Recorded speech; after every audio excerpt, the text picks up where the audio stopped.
Sharing platform. It's a citizen journalism content aggregation and distribution platform. So I'll just share with you guys a bit about what led to the development of Tipster.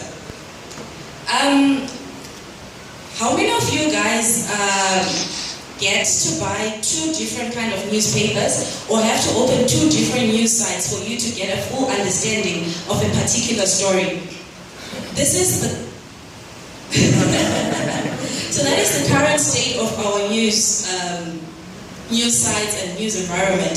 Our media is heavily polarized, and not only is it heavily polarized, but then it is also full of homogeneous content that is in some way boring, because you get to read about those kinds of stories each and every day of your lives. You read about Grace Mugabe and Joyce Mujuru for 6 months, and sometimes you get to read those three stories in one publication, and that makes that news boring. And also, what also makes our news sites and our newspapers and news content in general more or less boring is because it has a disconnection with the ordinary person.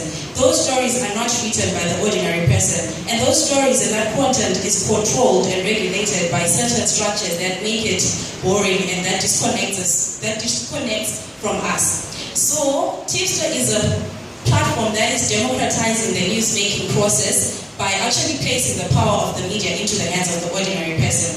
It is empowering basically anyone with a smartphone to become an amateur paid journalist. So I'm also going to share with you guys a quote by Chimamanda Ngozi, which says that many stories matter.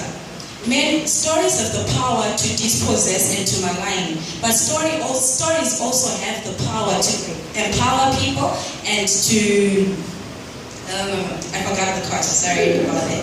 But anyways, her point is that the more we have diverse content and many stories, we can empower ourselves and develop ourselves and our societies. So how does Tipster help to empower the ordinary person to become an amateur journalist?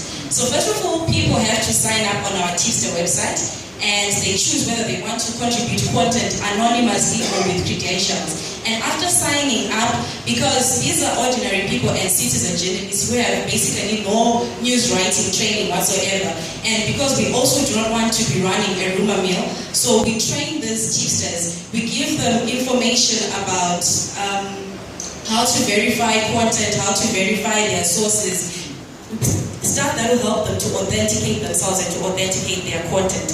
And also we send them sections of the Constitution that speak directly to the media and how it should operate, so that our tipsters are not caught on the wrong side of the law and they do not have the cops chasing after them all the time.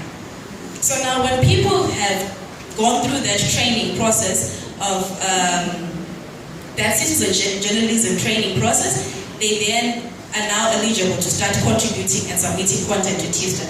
So now when they contribute that, when they send that content to Tipster, Tipster verifies through our team of on-demand editors and myself. So we verify that content and we edit those stories with the Tipsters as well. And then after doing that, we send that content or sell it to the media. We sell that content to our news days,